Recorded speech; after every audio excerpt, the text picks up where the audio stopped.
when it comes to IT. So we are live now. Yeah, they give us the space for free, so yay. Yeah, thank you.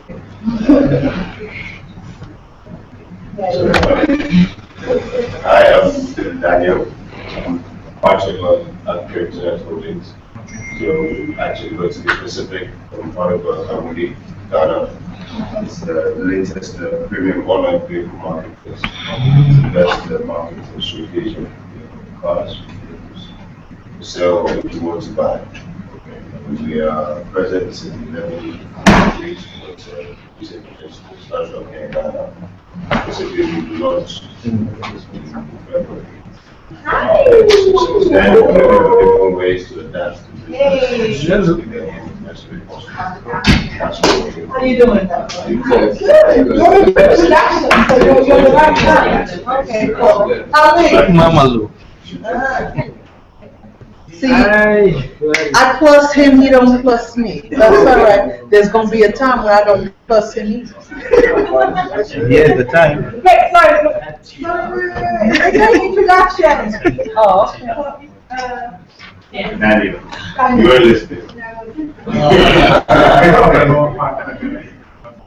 Right, are you comedy? Daniel, comedy. You CEO? Yeah. Okay, CEO. I'm not a CEO today. You're on titles. You're all trying to run a company.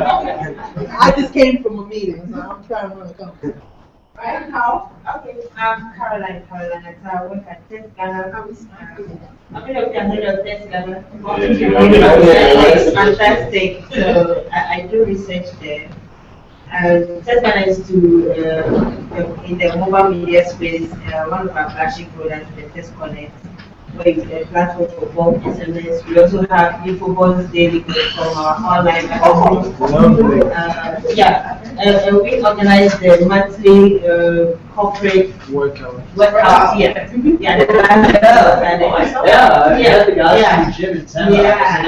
next one is coming up on the 31st. You don't go get healthy. You mean tech people just don't sit on their butts and interface with their laptops? Oh, okay, that's a good thing. All right. Okay, so my name is Isabel and I run Ghana's first largest online real estate marketplace, Lumberdy. Women in tech.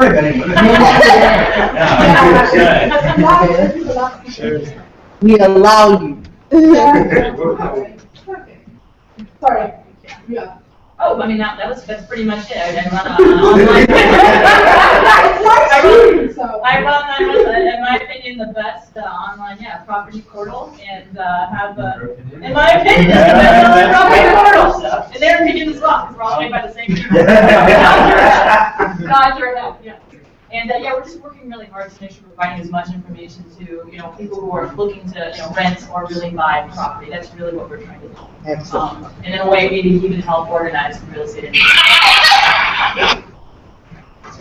Good evening, everyone. My name is Tim Berkeley. I'm with Kamu. Kamu is we're an online marketplace where people can buy and sell just about anything. And so we're here in Ghana. Just about anything. Just about anything. Okay. Yeah, not Stress the just about. It's so we're here in Ghana. We're also in 16 countries throughout the continent, and I guess much like my colleagues, we're looking to change the way people use the internet, the way that people are able to interact with each other and transact with each other. Is there a reason that y'all are at the wall? Is this a wall? Yeah, it's just kind of moving. Yeah, so that's the wall flower thing going on? We're inviting you forward. Engage us. Probably. Yeah, I think they're okay. Chill. Okay, chill. So my name is Bafo Apia Brand, and I run Easy Taxi. Easy Taxi is basically a mobile application that allows you to book a taxi from your phone. In Africa, we are in 4 different countries, Ghana, Nigeria, Egypt, and Kenya. So yeah, we're just trying to change the way people take taxis in Ghana. Excellent. And I love the way you guys work social media. It's not, but you guys actually kind of work, really work. So. But you're just doing Facebook? Twitter, Facebook, yeah. G Plus? Yeah, she's We're not a ghost town. Engage, seriously. I take taxis all the time. I took one here, so I'm so interested in you right now. The taxi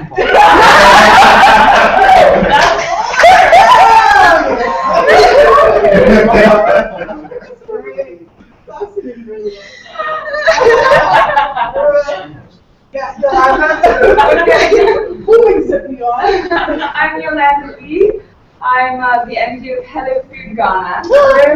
A website. You can see I'm where customers can order food for delivery from restaurants and across. So customers order from us 3 different ways, either by phone, on our website, or on our mobile app, which is, by the way, is the most downloaded food app in all of Africa. Wow. We're currently in 41 countries globally, and we're expanding to 4 new countries in Africa this year.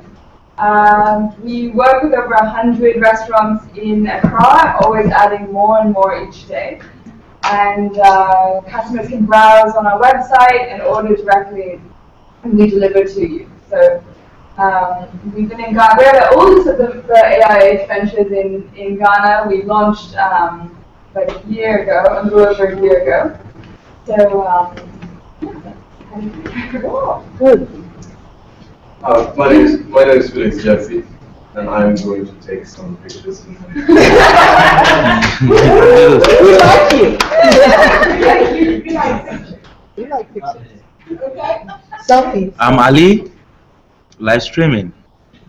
Oh, come on. That's so weird. That's I'm Ali Bukari. not happening. I'm Ali Bukari Maiga, work for Google, Ghana. Uh-huh. And then Ghana Think. Maybe some of you have heard about Ghana Think. Yeah, Maybe so, we do things.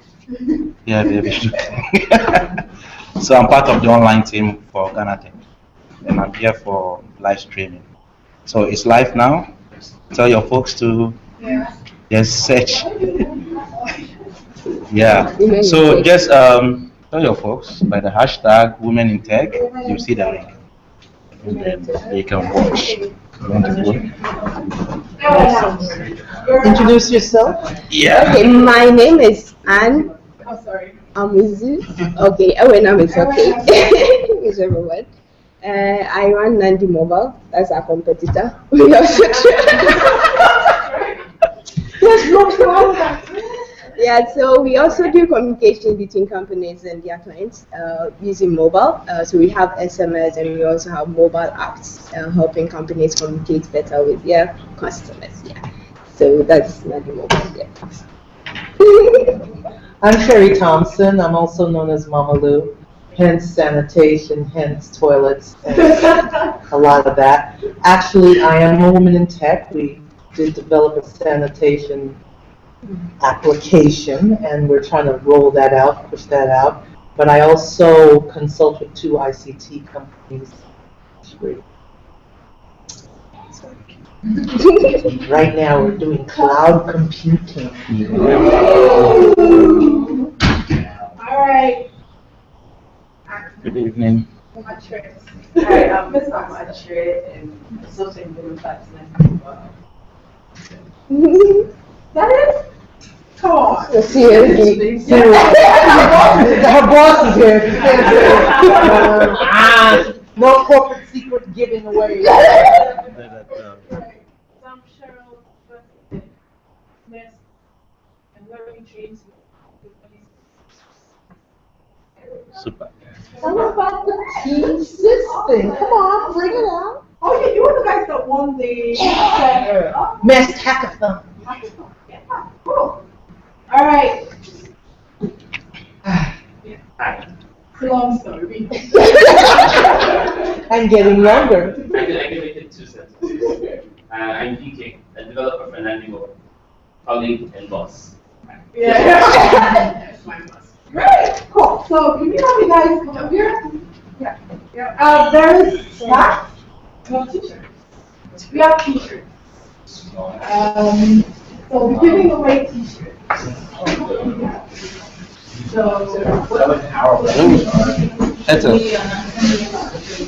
So we have a presentation, and so you need it. Oh, we need a laptop. We can't use that laptop for the. No, this is for the streaming, so we don't want to We interrupt. have a, If you have any free laptop, we can we have connect. one laptop, I don't know if you can push it. We're just gonna steal this laptop. So we got t-shirts. He needs to come And in. we're giving them out. We're giving the t-shirts. There's snacks. I'll pass them around. Right. So this snack.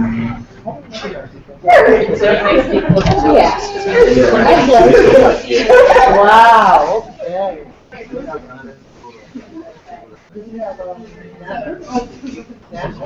Or maybe this can move.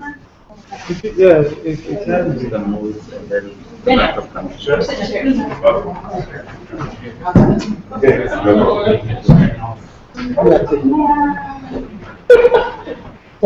Text her over. That's good, but that's good. Here, text her.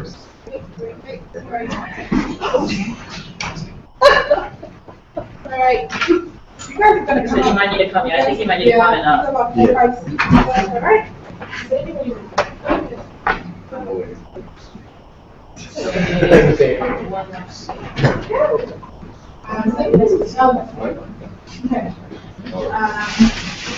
So let's see if the early birds get to take the t-shirt. So I want to show the t-shirt off. So, well, I know we've got like women in tech and ice space. Oh, that is nice. I like this. So people who come early. People typically show up after time. Yeah, yeah. Stop. Here,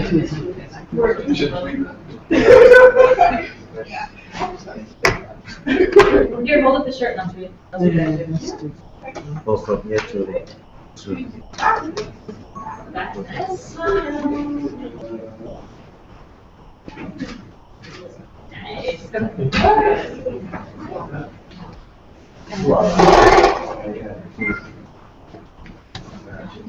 All right, you guys. Yeah, sorry. There we go.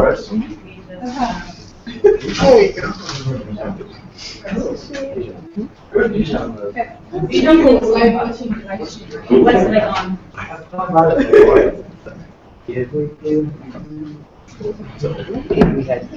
See that? Chairman of the occasion. I know, right? I know what you're gonna do. Pretty God yourself, like, that's great. Okay, cool. Alright, Cool.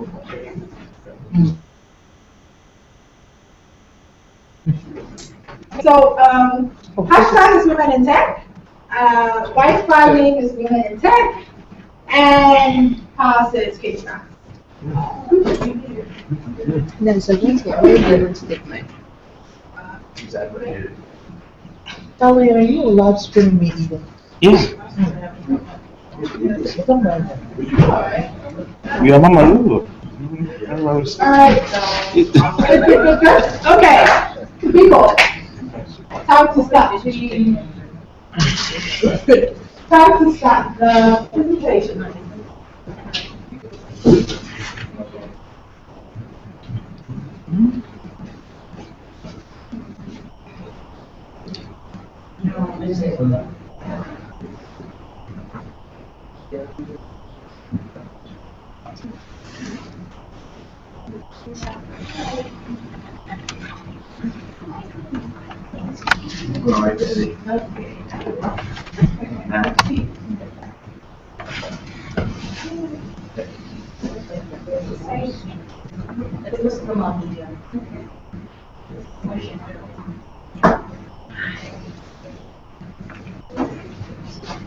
don't really want to.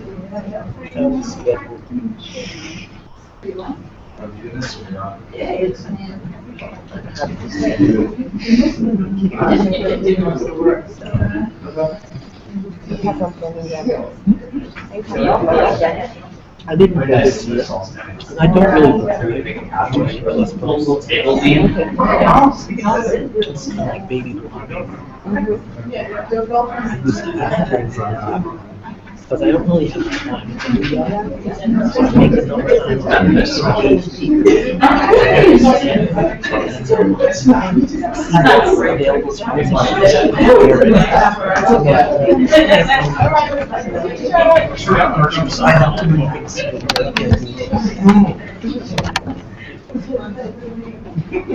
So I guess Daniel's just going to be.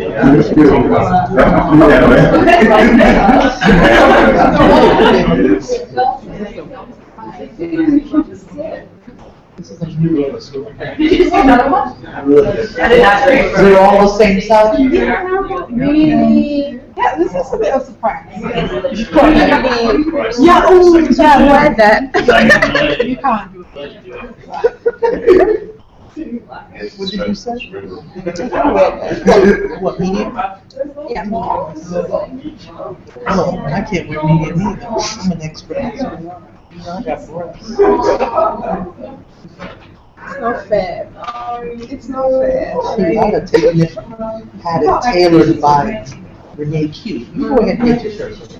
Okay, people, I think I'll keep let's get this going. Hi.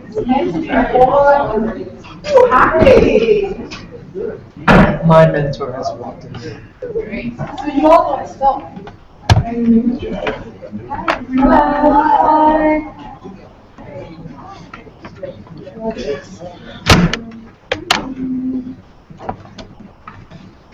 All right, well, thank you everybody so much for inviting us over here, and also a big thanks for having us come and present to you e-commerce in Africa, the good, the bad, and the ugly. So I hope it's be as interactive as possible, so please feel free to jump in at any point if you have any questions.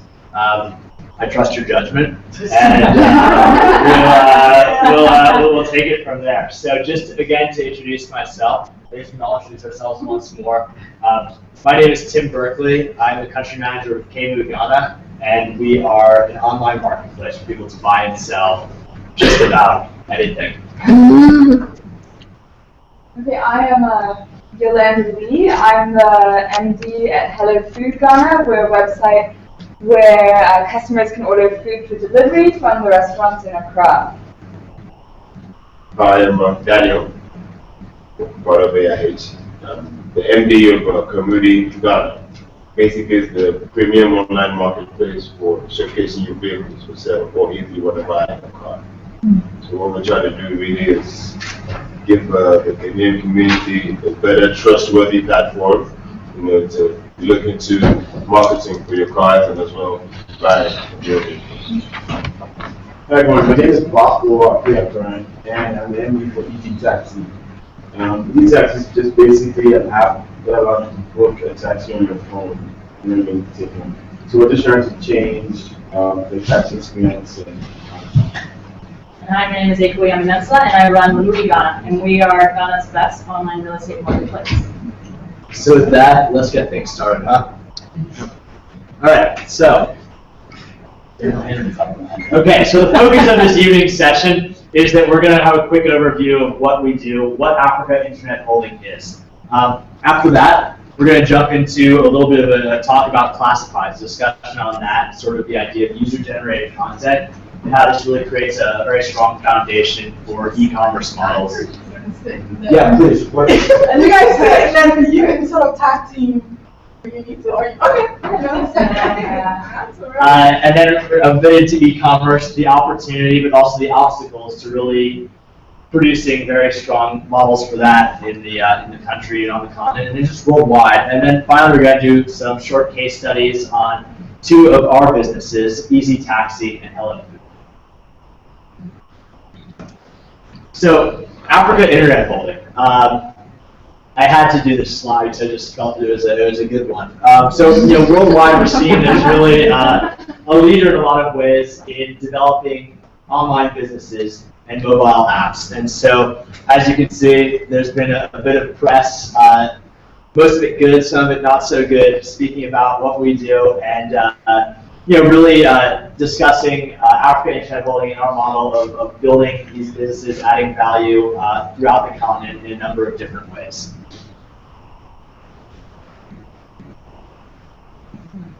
So AIH, so Africa Internet Holding, as I mentioned, we are an incubator of internet-based businesses, and we have over 1,500 employees now in 20 countries throughout the continent. And the way that this works is that we really build teams based off of local and international talent. So I guess you guys can add a bit to that as well, but we tend to take people from throughout the world, sort of the United Nations of internet entrepreneurs here on the continent. But that said, we're really trying to change the landscape and change the way that people look at the internet here. And so, as you can see, I just included a statistic right here. Africa accounted for 2.1% of global business-to-consumer e-commerce sales. And that's still a tiny, tiny, tiny number, but that is a very, very marked increase since 2011. So now on the continent, we have our 8 portfolio companies, 5 of which are represented here in Ghana, which you got a good overview of. And in addition, we have Jobago, which is a hotel booking website. We have Zando, which is a fashion website in South Africa, and Jumia is the equivalent of that in a number of other countries, mainly started in Nigeria. And then most recently, I didn't include on this slide deck, but most recently we launched a peer-to-peer lending company in South Africa called Lentico. So in terms of thinking about what I do and what Daniel does, is we have an e-classifieds website. How many people have ever gone online to kind of look for something in terms of a directory? What sort of websites have you used? What sort of website did you use? Google Trader? And then where I go, who knows? But Ghana Classifieds, my job online there, Business Ghana. Right, and many of these are also the top websites actually in Ghana. These are the top 25. I have some images here of some of the top websites. Ghana Web is one of the top ones. Tonaton's like number 9. Joy FM is really up there. Peace FM is up there. Joberman, which I think is a really interesting website. So it's what we consider vertical classifieds. They focus simply on jobs, and they're like number 20. So it's, classifieds are really, really important ways of, getting the information out there. And I also put OLX, which is a new classifieds. They're about 90 or 95, I believe, on the list. So classifieds are a really important source of information for people. And pretty much the classifieds, you have 2 types. We have horizontal classifieds and we have vertical classifieds. Like I mentioned before, vertical classifieds are specific, usually classifieds for one particular industry. In our case, we do real estate. In the case of Daniel, he does cars. In the case of Joberman, they do jobs. And the idea is simply that they help aggregate information to then disseminate that information. Right? So you click something else, or they help direct you to someplace else about that service or about that thing that you're interested in purchasing. In terms of thinking about classifieds in Ghana, it involves a lot of education. A lot of people want to put stuff out there, but they might not know the correct format to do it. So, just using things, just using the internet to put things up is a huge challenge for a lot of people. Taking the pictures, knowing how to actually upload those sometimes can be a challenge. Of course, taking the right pictures as well can be a huge challenge. And I think Tonaton, with their marketing, has done a really great job of teaching people how to do that. And because of Tonaton, Google Trader, things like that, websites like mine, Moody, and I think Moody, have become people using them are a lot more comfortable putting things online and a lot more knowledgeable about the process of actually doing those things online and more comfortable as well. Putting their name out there, or putting the location of something that they're actually doing out there as well. Of course, there are the challenges related to that, and that sometimes there can be issues related to putting information out there. I don't know if some of you have heard of like Craigslist before, in terms of making up the super ugly, sometimes, that information out there can be used for, bad news, I guess, in a way. But for the most part, putting information out there it's not a problem. And so, what we focus on primarily, at least for Moody, is kind of thinking about how to monetize, putting that information out there. There's lots of different models. You can do, pay per listing. You can do a pay per click. There's people out there that, they pay for a certain number of clicks that are out there. And there's also, of course, subscription models or membership models. You can put as much as you want up there for a certain period of time. Dan, I don't know if there's anything you want to add. Sure. So basically, like I mentioned before, community, like you said, it's pretty much specific for cars. Now the thing is, the two ideals we try to work with is accessibility, like I said, making the interface as accessible as possible, as easy to use as possible. And of course, security. That's one recurring issue with online businesses, e-commerce, the sense of security. Even if on the website itself, you actually don't make any online payments, you have all sorts of issues of maybe fraudsters, publicizing goods that actually don't exist. And then you find people, like she says, educating people more about the services. So you find people who just believe in the business, which they ought to, and then fall into these possible traps for fraud. So the thing is, with community, we've been trying diligently to find ways to mitigate such issues, and that's what really makes us stand out in the process. The one thing I appreciate about AIH is the fact that we take every problem as a means of creating a new, let's say, selling point for our business. So we take on every challenge, let's say, for instance, fraud. Let's say, because now it's trying to mitigate this issue, we've decided to go into a series of processes to make sure each person who publicizes their goods on the website is actually verified and certified by us. So that way, if there's any issue to say, okay, one person or so has been scammed or whatnot, we have enough information and enough records to show that, okay, this is the person in charge of this account, this is how this person got into this account, and this is how we can locate your website. And in the essence of accessibility, the interface itself is actually very, very good in the sense that we always have room to innovate. So if, for instance, you have a good idea to say, oh, how do I know that this car I'm looking at is, is okay? How do I know that it actually works? You could give me a sweet price now, I'll take my time, go all the way there, after speaking to the dealer, and then I'm not satisfied.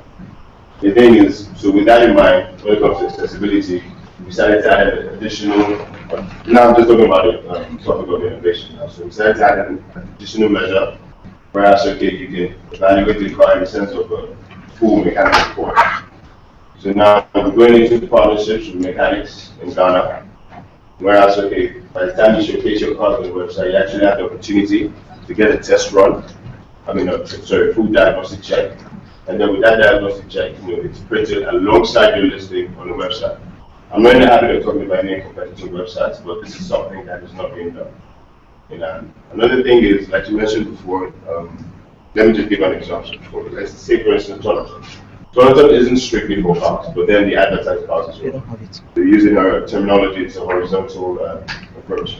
But for community, because we're focused on cars, trying to make sure every single thing about it is centralized for the car industry in general. So in that sense, we make sure we have up-to-date content. We don't just put up stuff on the website and then wait 100 years. Let's say, for instance, now you want to buy a car, you say, oh, sweet deal, a Honda, blah, blah, blah, 2000 CV. And then you call and the dealer is telling you, oh no, that car was 2 years ago. Little issues like that. These are the things that make you as a consumer return to the website.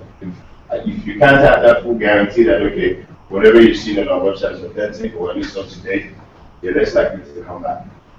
So little things like this is what we use to actually map out our target. In the sense that, okay, people who actually are enthusiastic about cars, people who are looking to buy cars, people who are looking to sell cars, best, safest, and easiest way possible. That's what we're here for. So like I said, it's a website that actually gives the room to innovate, add more measures as long as it's what suits the community. So at any point in time, even if you have any suggestions on how we go about stuff, maybe additional measures we can put in to make it even better for you. We're always open-hearted. Give us your ideas, we work on it and see how we can best use you. Right, so guys, just kind of stay in that area so we've got most of the voice and the face, because we're live streaming. Right, so we missed you, we didn't see you. Sorry? No! No, it's okay. The voice is there. Just jump in front of the camera now. Right, community.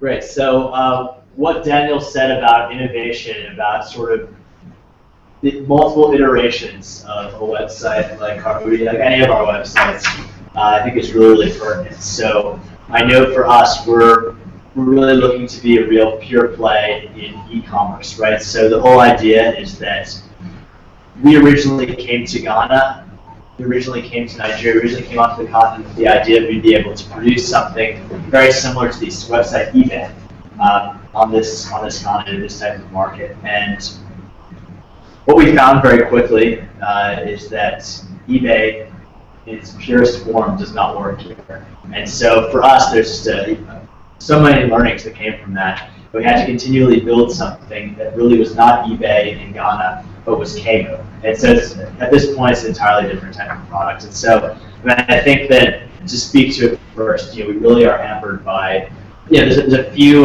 shortcomings, infrastructural shortcomings that make it difficult for people to be able to really adopt a website, an e-commerce website. I think the first one is internet penetration. So Ghana is a leader as far as the internet penetration is concerned, but still very, very low rates of usage. So I guess we're about 5 million internet users in this report that I've seen.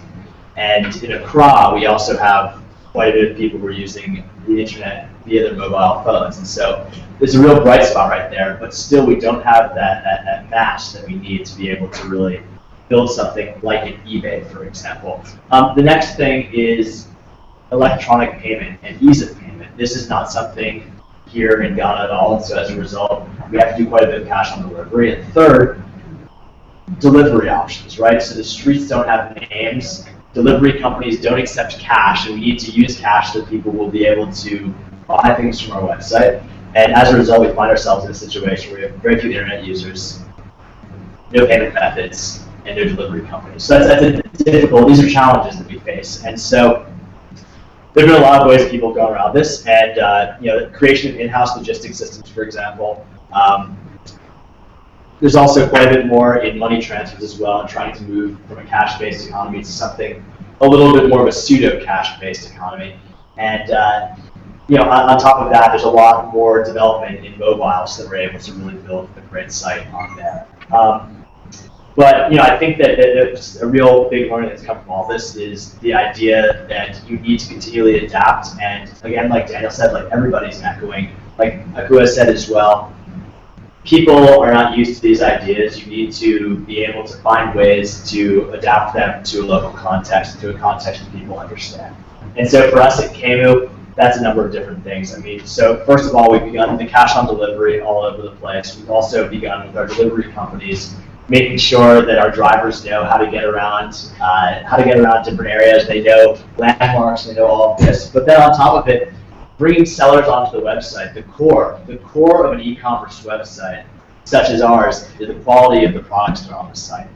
And for us, we were not finding that on the internet. We couldn't go on some website like Tanatan, we couldn't go on Google Trader, we couldn't go on OLX and find great sellers for our site. Instead, we had to build a team that goes out to the streets, goes out to the markets, and signs people up at their stores, and in some cases even manages the shop for them. So it's entirely different from anything that I was expecting coming in here. But it just goes to show that if you continually listen to what's happening and you make sure that you are at the pulse of the markets here, you can build a really valuable platform. And that's what we're trying to do at Kamo, and that's what people are trying to do throughout the continent. And I mean, when you look at these websites that I've included right here, we have Conga.com, which is an online mall, more or less. It's a store where there's a warehouse and people buy directly from there. We have Kamo, which is our site here in Ghana. We have Zuba Shop, again, more of a warehousing type of model. Kalahari.com in South Africa is really, I think, the leader on this continent as far as e-commerce is concerned. It's been around since 1998. Very, very similar to an Amazon, even the name. And then Tissue. Tissue is a deals website. And it's fascinating being here because these websites are all so different from each other. But at the same time, everyone thinks of them as being the exact same service. And so for us, we need to make sure that we're engaged with sellers. We need to make sure that our options make sense for Ghana, because otherwise we'll be completely irrelevant. And so it's definitely, like I said, a significant opportunity, but there are many obstacles.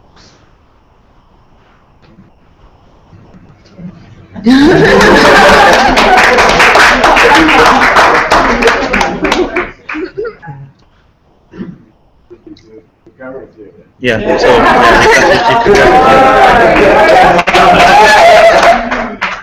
Yeah, you okay? So Easy Taxi. A lot of what I'll say has already been said by most of my colleagues, but all my colleagues have already spoken. We are just basically moving one step further into the app world. So most of the guys that spoke before me and they had websites. We basically work with an app. Now, what we do is, like I mentioned earlier, we help people who want to take taxis get one. So basically, we're trying to change the dynamic of having to stand by the side of the road and flag down the taxi, and then the guy stops, bargains for price, and then picks you up. With this, the taxi comes right to wherever you are, and then you jump in and go. Now, the main thing here has to do with adapting to the local marketplace.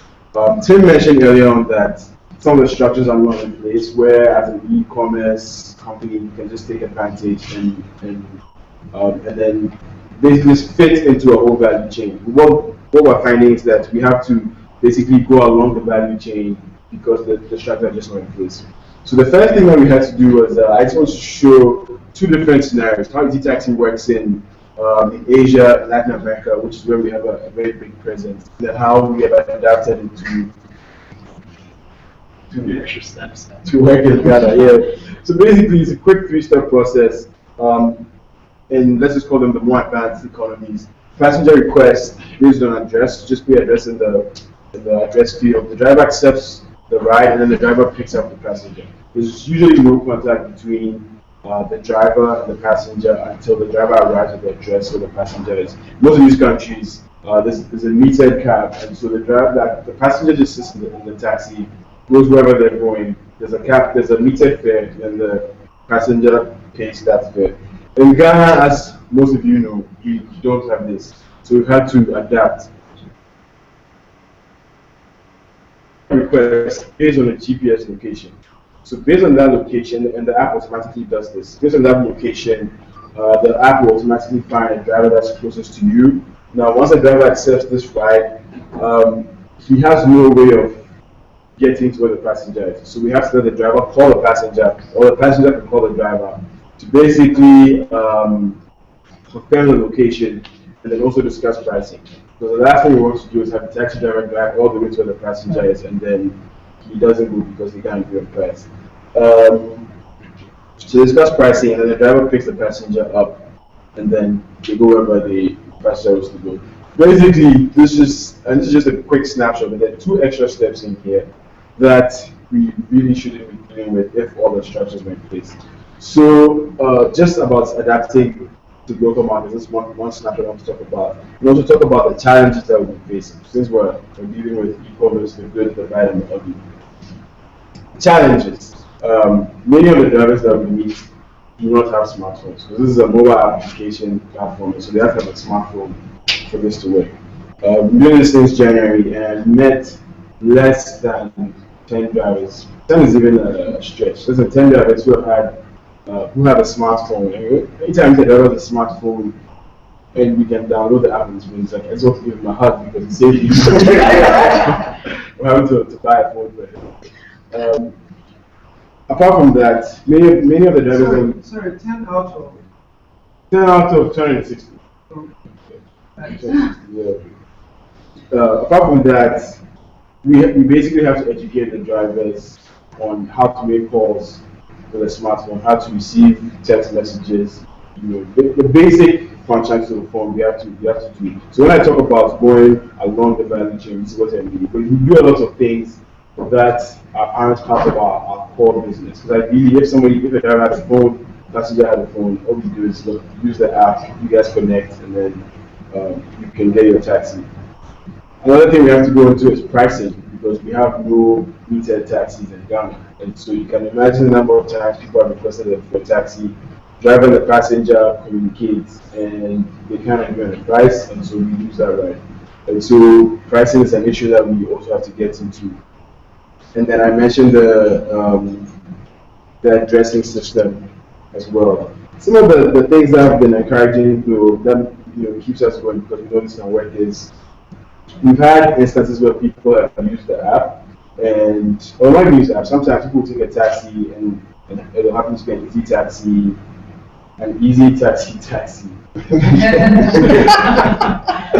And then they've lost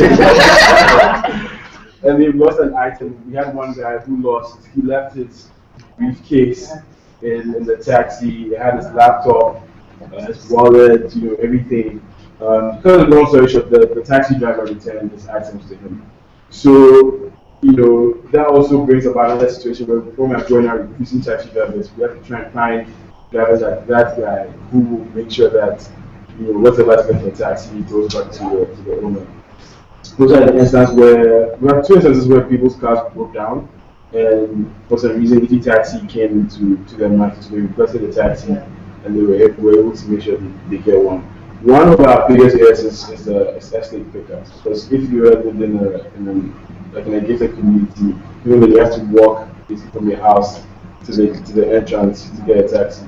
So that has been one of the encouraging points for us as well. So in terms of the good and the bad, yes, there are lots of challenges, and so our job is to basically overcome those challenges by adapting to the local market. But at the same time, there's some good aspects to it, and that's what keeps us going. So this is a quick case study. This is what the Easy Taxi experience is like. Okay, so I am going to. Okay.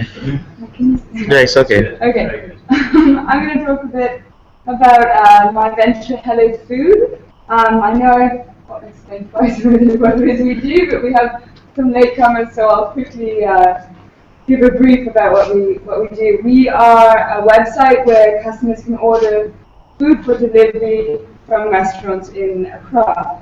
At the moment, customers can order 3 ways, either by calling our customer service team, by visiting our website, or by ordering via our app. At the moment, our app percentage of our orders is about 20% and growing, so it's quite promising. A little bit of statistics for you. We are in 50 countries globally. We have over 25,000 partner restaurants, a team of 700 people globally, and we're growing at quite a fast rate, at 15% per week. So within the way that we work, we negotiate contracts with each restaurant individually. We work on a purely performance basis, so only when we've got an order from Hello Food do we take a percentage from the restaurant.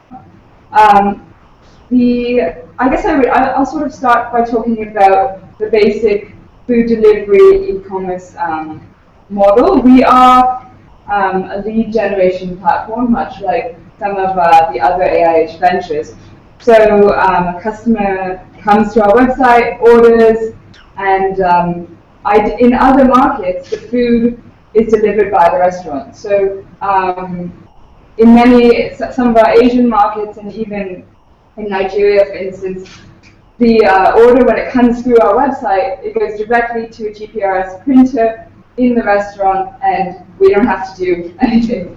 In Ghana, we have had to adapt this somewhat. So actually, even amongst the African countries, Ghana is the only country where we do all the deliveries. So this has added an extra step, much like a Buffalo's model, where we have bought bikes, trained dispatch riders, stationed them around the city. We deal with the similar challenges of no addresses and the general logistics in the city. So yeah, this was something for me when I came to Ghana. Was when I was going to run a food delivery platform. I wasn't necessarily aware that, because I looked on the map and I saw that there are street names. Yeah, well, bait and switch. Yeah, exactly. But I guess we work in a similar way where the customer will either enter in on the website or the app or tell our customer service rep the nearest landmark. When our dispatch rider gets to the landmark, they call the customer and get directions from them that way. So this, and the biggest part of the challenge, and when I have my team meetings, is changing old habits. So we have many, many customers who will go on the website, go through the whole process, go to the checkout, and then call to place their order. There is this comfort in the familiarity of speaking to someone, knowing that they get your order. You can ask any questions. We do have a live chat available as well to encourage our customers to ask their questions online, but it is a slow, so it isn't necessarily just the internet penetration that is the problem. It really is changing habits, gaining the confidence in the internet and making sure that your meal will arrive on time, even if you haven't spoken to anyone. We've been very lucky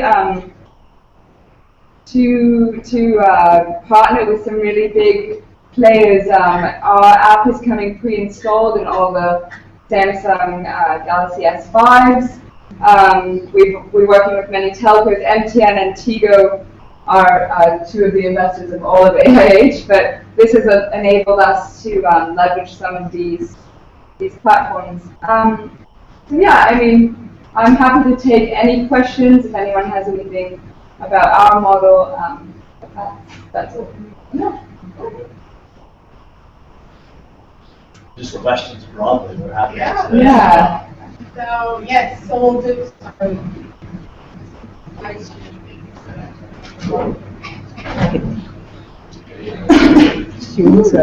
Yes.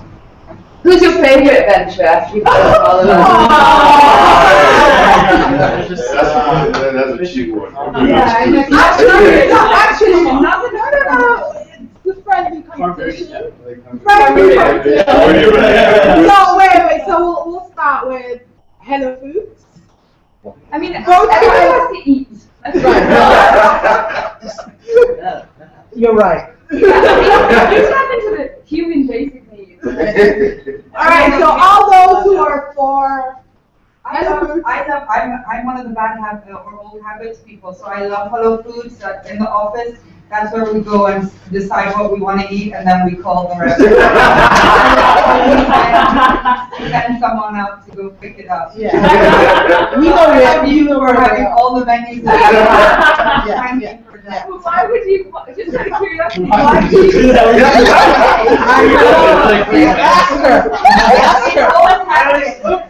And I think, I'm trying to remember, I think there was one vendor or supplier that tried this in the market before and didn't do a good job, and we probably you're suffering from their legacy. Because you just never get it, or it would arrive cold and so on. And then when you see those dispatch riders out in the street and the way they go through, you just imagine what your food will look like. So I think I think you should give us a try. You're absolutely right, and that's your challenge. Yeah, exactly. Is how to get us over that hump. Yeah, and I have that first good experience. Yeah. So we're still voting. Yeah. So Hello Foods. Yeah. Okay, so we've got 1, 2, your vote hasn't counted. 3, 1, 2, look at that girl. So wait, let me count. Hands up. Hey. Can we vote twice? Like, how Ghana votes like 10 times? No, you're allowed to go when you want. All right, so 1, 2, 3. Hey, come on. 1, 2, Don't be shy, don't be shy. 5, 6. Okay. 6 months for Halloween. Easy taxi. I really like this. I really like this. I like Easy Taxi. I really like him. So 1, 2, 3, 4. You can't go twice. You can't go twice. Okay, this is Ghana. 7. Okay, cool.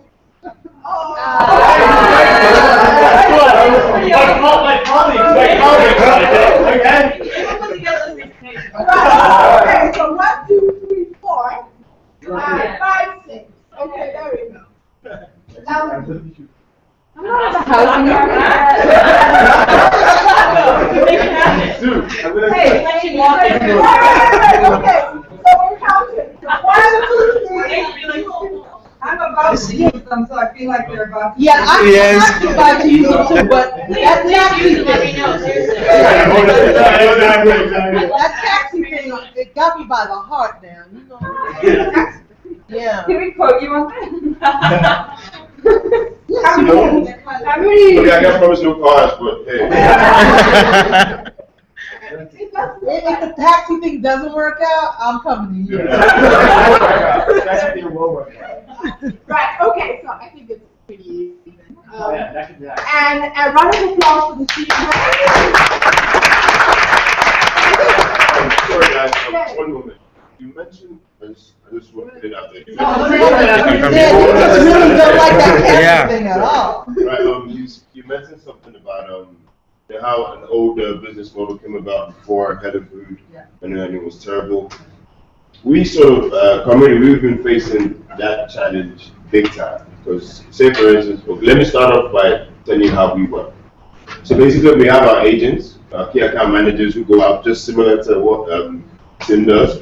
And we have agents who go out there, get and meet these dealers, not just dealers, in fact, individual sellers. Let's say, for instance, they see a car just on the roadside with a poster with a phone number. You know, we give them a call to say, check out Kabudi, this is what we do, benchmark your car here.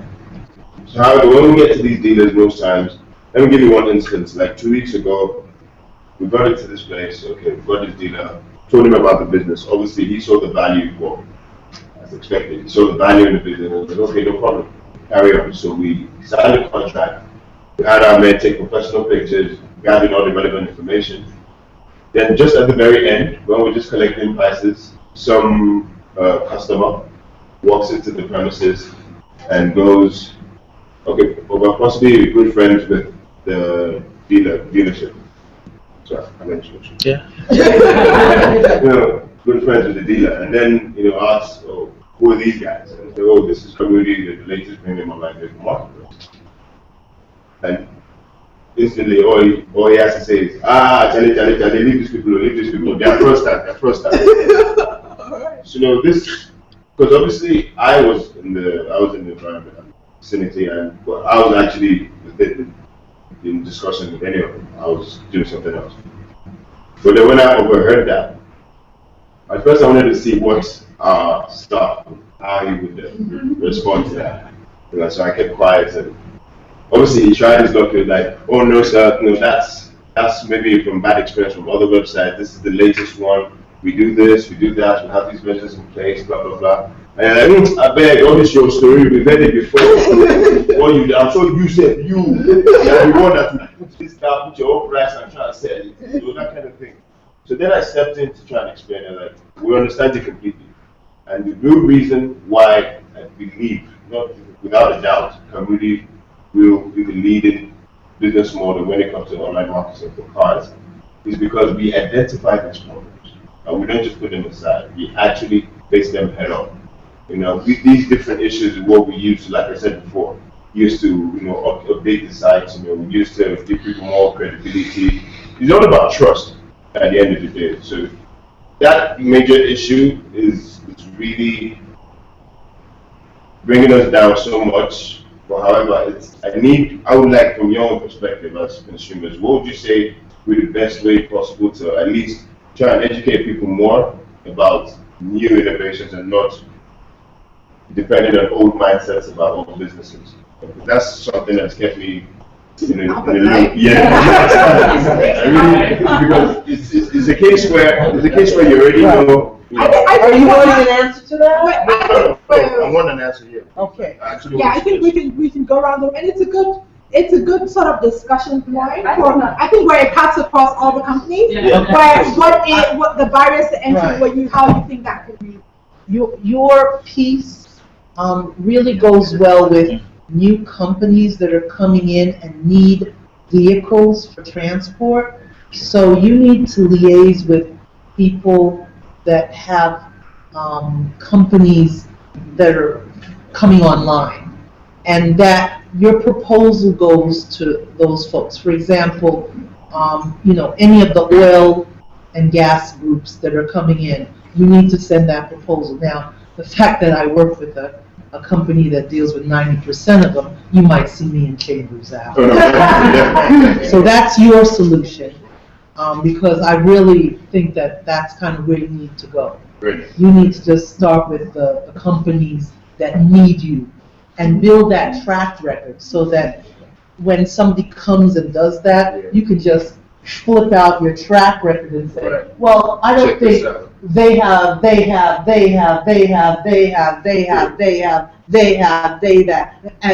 problem with me. And then you're just, they buy from you because everybody else is buying from you, and these are reputable people. Tax man. Oh, so you are so into your solution for your situation. And yes, because you really do have a situation, is to get rid. No, well, but see, I'm about ready to use you because I take taxes. I do not have car yet. Sorry, we'll come. We'll come to that.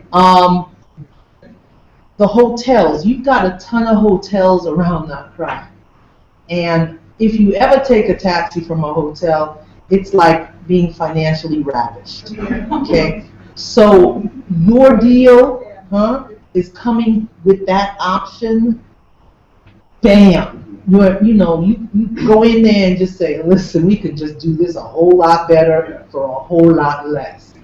The idea that if I leave my computer, laptop, $40,000 in your taxi, you're going to return that to me, sell that, because that's big. Nothing is, frustrated business people, because I do deal with those folks, come here to Ghana and they lose their mind over staying in traffic. They literally leave everything in the car. And when they come, they're like, they're crying because they don't know where to find that again.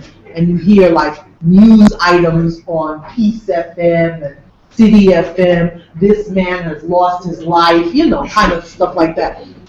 Your piece is guaranteeing that things will be returned. You don't worry about us. We'll return if you leave that $40,000 in our car, you get it back. Okay? That's mano and mano. So just okay. One last hold on. Alright. Okay. So does anybody else have a comment? Does anybody else have a comment? Estelle has a comment?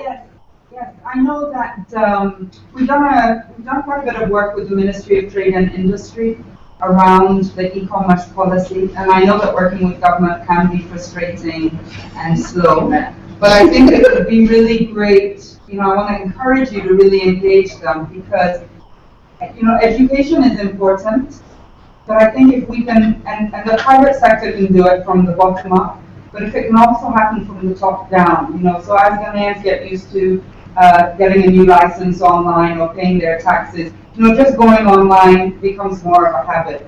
I'm in a pretty much online world, but I will still call up a friend first.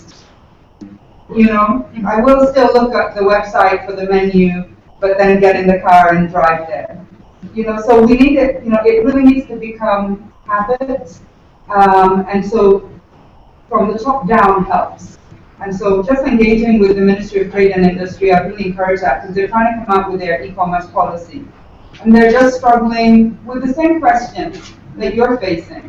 But I think you're closer to the market and you have a lot of solutions. And if they can get the policy in place, I think life would be easier for you, and then, like I said, it'll just become more habit that we live online, that we do things online.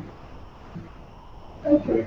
I have one other question, actually. Just from my trader experience, Google Trader, which you know that we shut down, one of the big challenges for us, and on the Carnegie, I said right, was just that would the merchant update their listing? No. That's a good question. You know, that was a big challenge for us and one of our real motivations, because we like the content within Trader to show in search results, not just Trader. But we just couldn't guarantee that someone would actually still have that car or that watch or perfume or shoes, whatever it was they were selling. Yeah, perfect. Good question. Basically, that's another challenge we face. Well, I wouldn't say challenge per se. But what we do now is, what we've been doing from the beginning, just like you said, most merchants, they sell these cars, they're relaxed, oh, brilliant, I sell my car, and then it's business as usual. So focus on the people who come to your shop and hope that, okay, if someone can really start content eventually. So what we do is we try to keep a constant rapport with these dealerships. So it's not just a case of getting them online and then showcasing their cars. It's actually maintaining a relationship with these dealers. You know, so give them calls bi-weekly, so go through their stock list. These cars still available, which ones are, which ones are. The ones that are, we leave them on the website. The ones that are no longer online, no longer available, take them off the website. So measures like that is how we actually do updates our stock list. And just to reiterate, you know, she mentioned about partnerships. So we're actually looking to, but the thing is, as much as we want to focus on the dealerships, it's a business, like I said, it's a marketplace. So it's not like we actually sell cars. We are a platform for people who want to buy and sell. So it's just as important to the dealers as it is for the individuals. So now trying to get the individuals on board, who they're trying to go into partnerships to make it as convenient as possible. Like say for instance, service. If you want to sell your car, how would you rather go about it? No, You stick at the back of the car and then you just drive around. Okay. Why would you say you wouldn't want to? Why wouldn't you just go into the website? No, okay, that's not the first thing that comes to mind. It's not that I wouldn't do it, but that's not the first thing that comes to mind. Exactly. So we have loads of people who have that mindset already. Right. You know, they'd rather just stop it at the car, drive around, or Charlie, I bet touch the person and sell my car. Right. You know, all those kind of things. So what we're trying to do now is, like, say for instance, one of the partnerships we're working on, which pretty much kicked off in Nigeria as well, is partnering with petrol stations. So most times people don't actually have the patience to take the perfect angles of their cars and then fill out the necessary fields about every relevant information and whatnot. So what we're trying to do now is, or we're putting in place, is having a staff, members of staff in selected petrol stations, Total petrol stations to be specific, where actually you can just drive in. Then we have a member of staff there who would attend to you, take the pictures of your cars, take every relevant information, and then we do the uploads. Okay. But it looks like the problems are bringing a lot of innovation. Do we have any more questions? Questions? Like, I have a question. Okay. So there won't be. So Hans are out there, so he'll answer the group. How to get and to ensure that you give a guarantee that somebody who's their laptop or whatever it is, that you'll be able to give some comfort. Okay, that's a very good question. What happens is, on the level back office, where we can pretty much track everything. Once the driver's online, we know, because the drivers have to be online to be able to get ride requests. And so we can tell how many drivers are online. Once they're online, we actually can figure out we can tell where they are in our crowd, because there are several works in our crowd. Once anybody requests for a taxi, usually it's a taxi, we also see it on the back end. So we also see which driver accepts which passenger's ride request. So for example, use Easy Taxi, and let's say your name is Kwame. Use Easy Taxi, we'll see, because to use the app, you have to create a profile. So use Easy Taxi, Kwame, we'll see it on the back end. You get matched with a driver called Kojo Eboa. you'll see that Ojiro Boy actually answered your ride request and at the particular time that you requested and took the ride. So if you leave your briefcase in the car and you call us and tell us that I used Easy Taxi, I used it on Sunday at 7 p.m. and I left my briefcase, you can actually just go in the back of this and look at your ride history and figure out which driver picked you up and then ask them for the stuff. And the thing is that the drivers know this. And so they know that once they are Easy Taxi, they're also being warned. And so in the worst case scenario, you can just go with the police, the driver, and say, look. And trust me, taxi drivers are really afraid of the police. And so with that, We've got points. Okay. Is there some insurance going on? I mean, in terms of somebody doing something really bad or wrong, and the taxi driver is fraudulent, and so it just goes off with that. There's some insurance that covers. Okay, that's a very interesting one. So that just boils down to our driver recruitment. And it's not a perfect system, but what we do is we focus more on the taxi stations. Because there, there's a hierarchy, there's a chairman, there's a full executive committee. So in the case of us having to track a driver, we keep track of every station that they belong to. So even if the driver goes offline and call them downline, you can always go to that station and find it. But then it goes back to the addressing issue. If you knew where people live, you just go to that. Okay. Yeah, hi, Easy Taxi. I'm just going to see how you make your money, how payments and pricing is handled.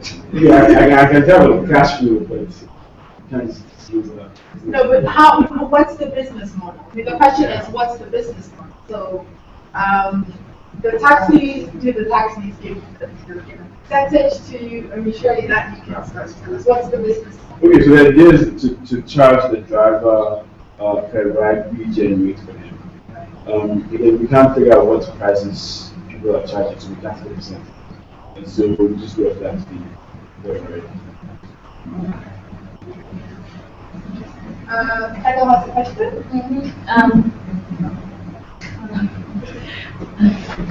So this is a question for Easy Taxi, but I believe it can go for yours. I think I heard you saying you get smartphones for taxi drivers who don't have smartphones. Is this a model that's going to continue? And if not, have you thought of integrating it out into future phones? Because taxi drivers usually don't have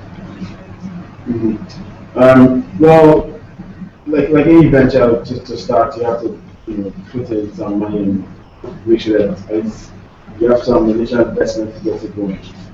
The thing about the taxi is that it really sells itself both from the passenger and the driver. We already have a lot of interest from drivers, and so now to get the service up and running, we have to do that. But having said that, we'll get to a point where we have taxi drivers coming to us. So once we get to that point where we have a big enough critical mass where we don't have to invest so much on driver acquisition, we can just ask the drivers to buy their own phones. With regards to feature phones, it just has to do with the platform that can support the app. What about SMS? How's it constructed? Well, yeah, this. Kind of in my experience, we text dispatch drivers sometimes, and this is definitely not the most reliable. And I guess also in terms of GPSing, being able to tell where the taxi is, who's close to you, is a lot more effective. Plus, there's a lot of really exciting developments too with smartphones. I mean, there's great low-cost Android phones under $50 US now. So, if anything, more and more people are moving towards smartphones, and that's been a big factor for us across, especially with people accessing the internet. Not your eggs. And also to add to that, with the app, you have all these other functions that you can do. You can do in-app payments and mobile money payments, which might not necessarily work with Okay. My question goes to the currency. Like, how do you do your verification? You mentioned that you verify every merchant. Yes. By phone or? No. We actually visit these dealerships. So in terms of no, wait, let me explain. So basically, the most important thing is actually visiting the car lot itself to show that it exists. Because the frauds you see, in fact, there was one that was posted on, you mentioned yeah, posted on one of these other classifieds, and it said Toyota something live from kamudi.com.gh. And I'm like, so you can imagine people who already know the name Kamudi, obviously with the credibility of whatever, of that particular competitor website, they will probably just assume, oh, okay, there's some affiliation between the both of them. They'll give a call to the dealer, and dealer probably say something silly as, okay, you know what, send some money down so that I can drive the car to you. These are things that have been happening ever since. So the first step really is to identify this dealer and the cars itself. Secondly, is to get some sort of some form of identification. So in a sense, either you give us a photocopy of your driver's license or international passport page, just so we have a full detailed information about who you are and what you do. What's the motivation for me to do those? That's the thing. You are not the one who's going to go that way. I mean, I'm guessing you're asking from a consumer point of view. Yes. As it is, say for instance, you want to sell your car. Instead of putting it on the website, putting it on your car, you can either give us a call. If we're in close proximity to you, we can send one of our members of staff to assist you putting it on the website. If you decide to do it on your own, by all means, what we do is before the listing is actually published, it pens as a draft. So we from the office give you a call to confirm who you say you are, and then to ask you to please send down the method of identification via email. So as soon as we get that, then we can publish your listing. So like I said, what's the benefits?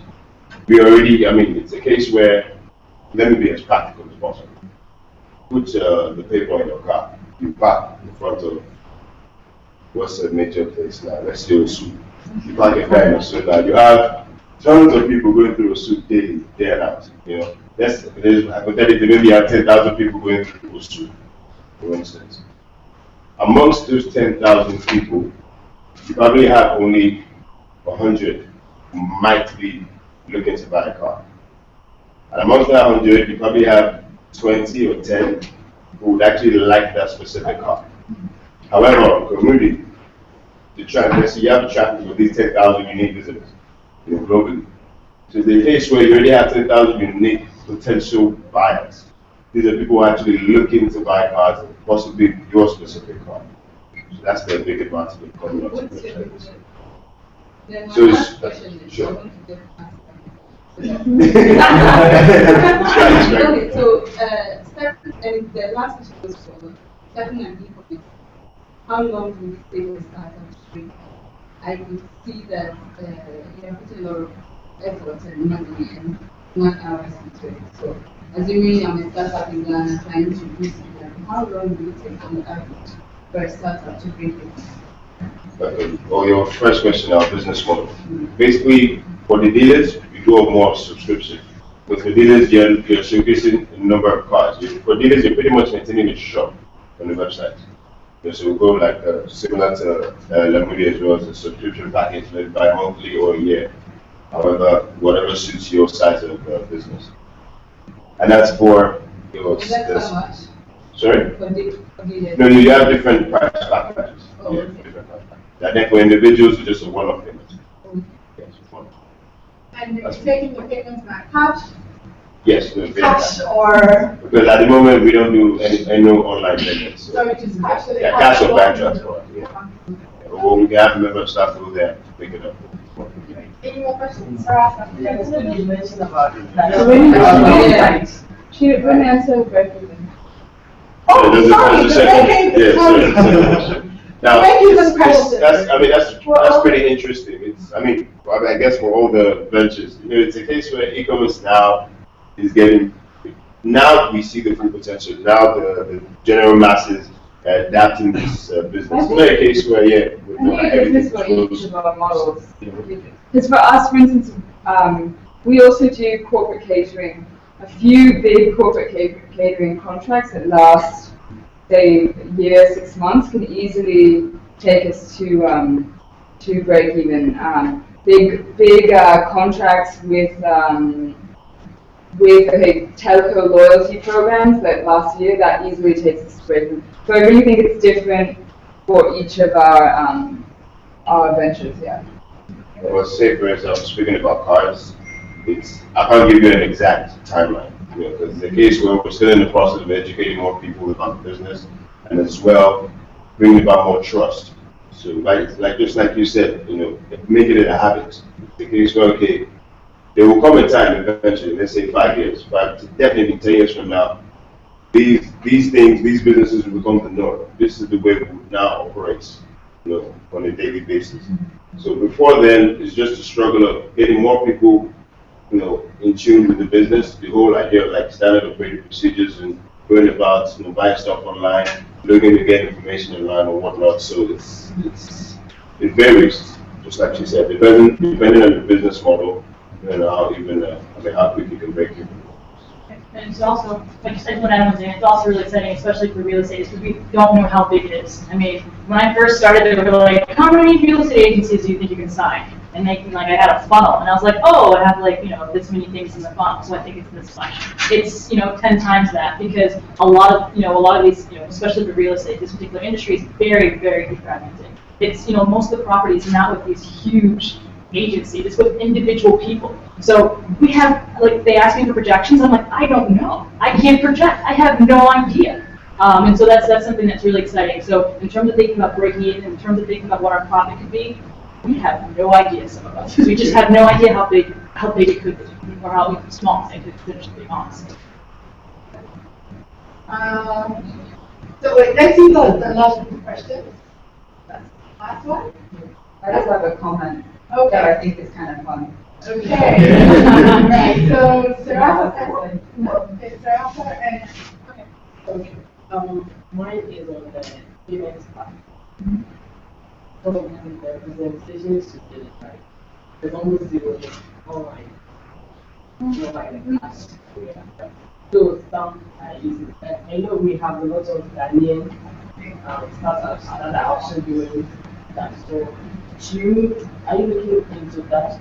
Some kind of collaboration? Because I'm international company. Once you are down here, are you looking at getting them in?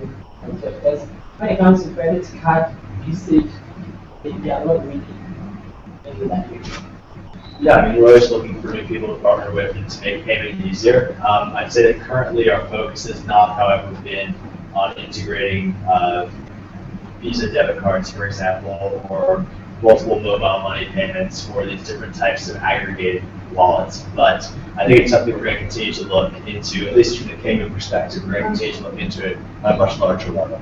For Hello Food, we currently have Tigo Cash and MTN Mobile Money. We are in the process of getting credit cards, direct debit from bank accounts set up as well. And then that's just locally in Ghana, but on an Africa-wide level, we have a more sophisticated integration with MTN coming as well, and another Africa-wide payment procedure. And we're at Hangout, we're always looking. We want to give our customers the most convenient service, so we're always looking to partner with new forms of money. I think that the general idea for us is that the different companies are at different stages of development. I mean, Community Taxi started in January, whereas Hello Food has been around for almost a year. Yeah. So most of us are a couple of months old, and we can't even start thinking about payment until the service is actually up and running. I think most of the energy goes into making sure that there's a service, and then we move into we are monitoring it, and then the most efficient way of doing that. I think that's key because our website, because they're in so many different countries, maybe you guys think that they take one model from one country and they drop it here. The websites actually make money in different ways. My website, for example, we have very different packages because the market's so fragmented. Our pricing will be very different from Nigeria, and what we offer will also be very different as well. So, there's no cookie cutter sort of thing that we drop in every single country, and that's why we're here, to make it, to try and make it work here. Okay, any more questions? Fun comment. I know it's a Yeah. So I think first of all, I think there's value in letting the market understand that you actually all belong to one company. I don't think the market understands that, and I think there's real value in it because they'll have more confidence in you, and also, you're a force to be reckoned with. And then my fun comment, I think you all presented really, really well, and I was seeing you like one of those reality programs, when they show like 5 people walking into a competition. I was behind me a video of 2 guys walking in, and it's like AI tackle e-commerce. We should have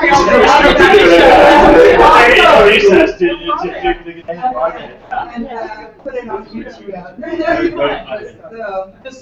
Yeah, I think it would be a very good video. Yeah, it's a nice little web series. We always joke that we're like a family. We're very close. We're a family, and because I'm the oldest venture and I have a separate office, I'm like the oldest kid who lives away. He's a problem child. And it comes across like that, which is. Okay, great. I've got one question. So we're going to do summary. So e-commerce, and the topic was e-commerce, the good, the bad, and the ugly. So the ugly, the bad, and the good, and each of you can choose to pick one. But it has to end in a good note, right? Yeah. So we'll start with the ugly, the bad, and the good. So. Okay, after problem child, let me go with the ugly. Okay. Right. Ugly, bad.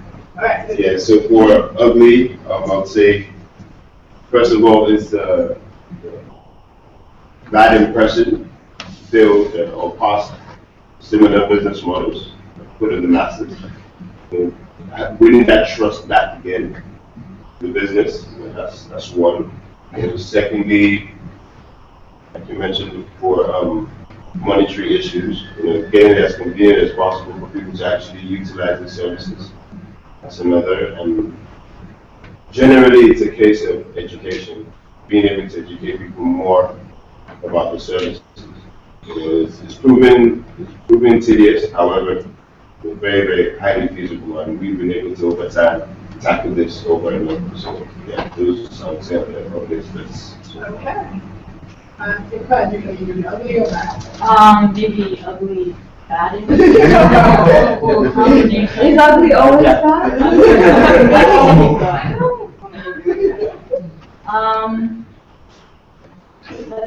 I think honestly, like said most of it in terms of ugly, trying to overcome this idea that everything that's online is something that's fraudulent.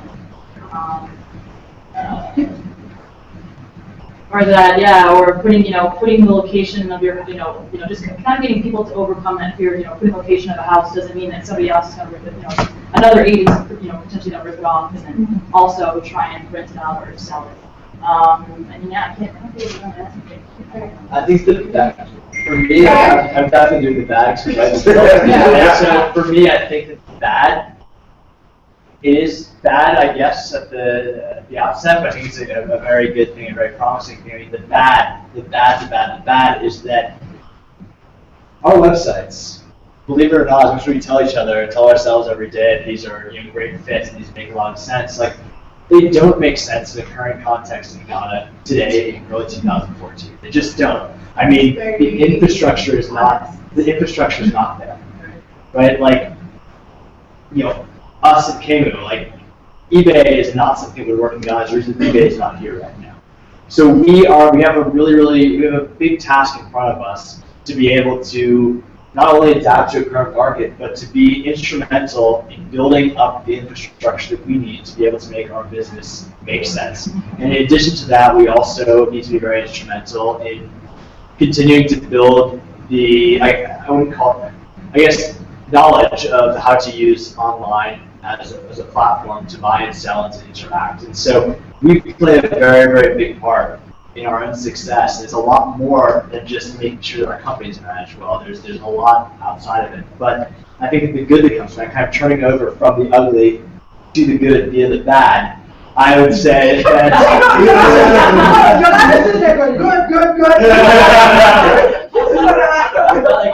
But so I mean, this is the real opportunity. This is why it's exciting to be here, because we're able to do all this. We have a big task in front of us, but that's how we can really build ourselves as the premier brands in these different areas, and how we can really make a tangible difference. So I think it's very exciting, but it's definitely there's definitely some challenges and some roadblocks along the way. So we'll do two goods. Okay. Allentown. Yeah. Okay. Okay, so look at the brighter side of it.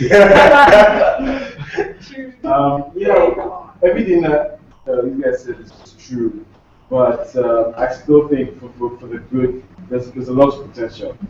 Even after all the reasons that we're listed here, I mean, you guys still get some traffic on your website. So that just means that there's lots of potential. Even for Easy Taxi, we have a lot of people who will just test the app to see if it works. Won't actually use it to get a taxi, just test it. So it just means that there's lots of potential. And so as the government, like Estelle said, the government is moving to solve some of these problems. I think e-commerce will also take off. And it's good that we're in now, because as much as they say it's ugly and bad, going forward, it can only get better. So I think it's the only way is up. Now it's kind of my point.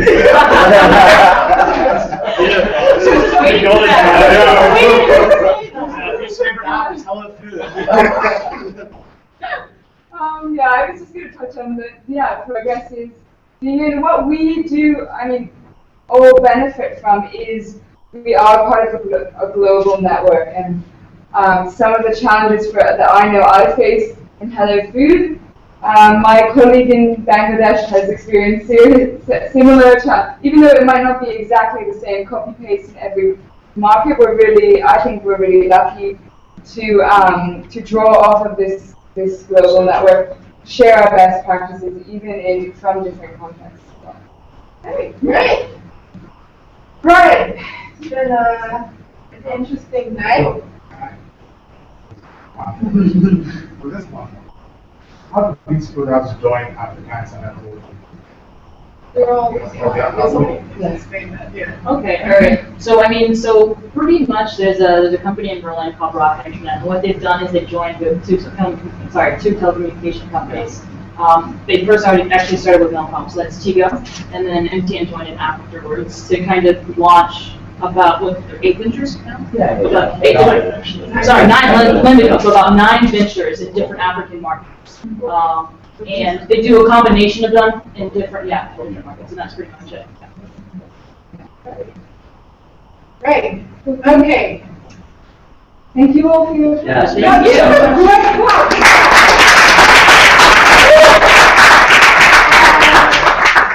I got people using their products. I know that some of them think I haven't used taxis. I'm getting the house. Because you can market it. Yeah, I know. Everybody's got to eat. So Hello Foods, and try them out, use them. I think we're probably their adopters. We're probably in the place to be there. So encourage, push, use. So it's very exciting. It's really great of you to come and set up with us. And Hello Foods gave us the snacks. Can I just one last comment? Now who's your favorite? So just one last comment. Today, my mother would call me, so Daniel, please, I need you to help me send a text. Type so normally before I was under the impression that women aren't too bothered about technology, or can't just be, or I'm not just savvy as well when it comes to tech and whatnot. So when I got the invites for this talk, I'm pretty perplexed. Like, women in tech. It doesn't really sound, but now that I'm sorry, I'm just being honest. But now that I'm here to see this, and even getting there the was feedback some from you guys, I must say, I'm pretty one of impressed. the I want to thank you so much for inviting me. Exactly. Yeah, once Working again. with me in a crew wasn't enough. You need more women in Nigeria. Yeah, you do. All right. But yeah, thank you for having us. And, we appreciate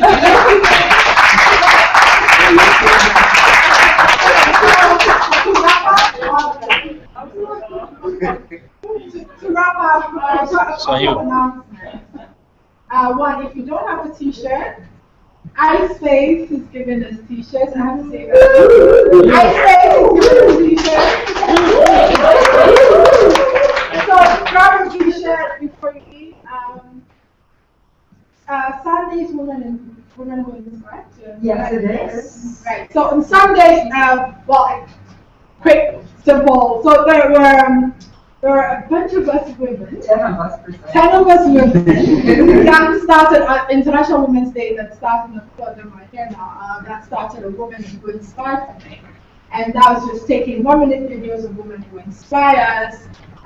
Women that do wonderful things, and it could be our mothers, it could be women in, it could be Estelle, which is great.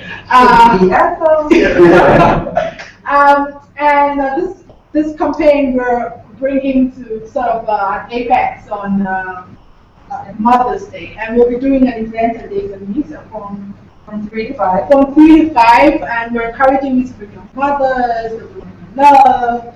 Come and spend time, take a video. It's a 1-minute video, come spend time with us. And it will be a nice, wonderful, great event.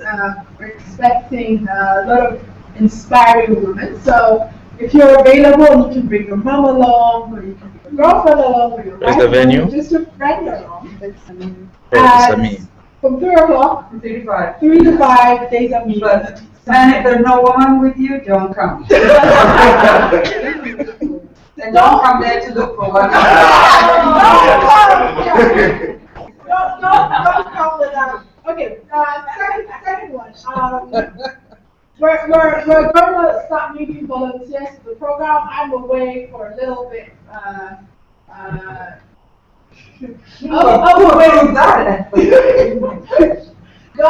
away a little bit.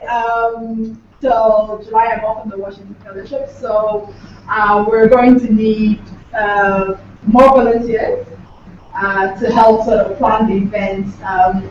And I'm hoping that in July when I'm away, or in August when I'm away, that we can maybe do one event that's a hangout. And I'm reaching out to women outside Ghana, in tech or in Africa. I've reached out to a couple of people in Cameroon, a couple of Kenyan women in tech. And maybe in August we can do, because I'll be away, it would be nice to kind of have, we might do that in August, but anybody who wants to volunteer to kind of help, and I'm looking at you actually. Anybody? I'm looking at you. Just email me. Sort of. We've got a couple of speakers lined up anyway, so it's just sort of the logistics of sort of getting together and then finish ready. Any more? Anybody else have sort of an announcement that you need to put out there? No? Send your mom some food for Mother's Day. Doesn't want to cook. Okay, so the TSC Ghana corporate workout. The next edition is coming on the 31st May. The platform revolution, so you're not invited. Right, so there was a video of the last event that we put up on YouTube. So search for that, or the last month's event, and then this will also go up, the Hangout will also go up. And we'll try to do more videos, more pictures. So thank you all for coming.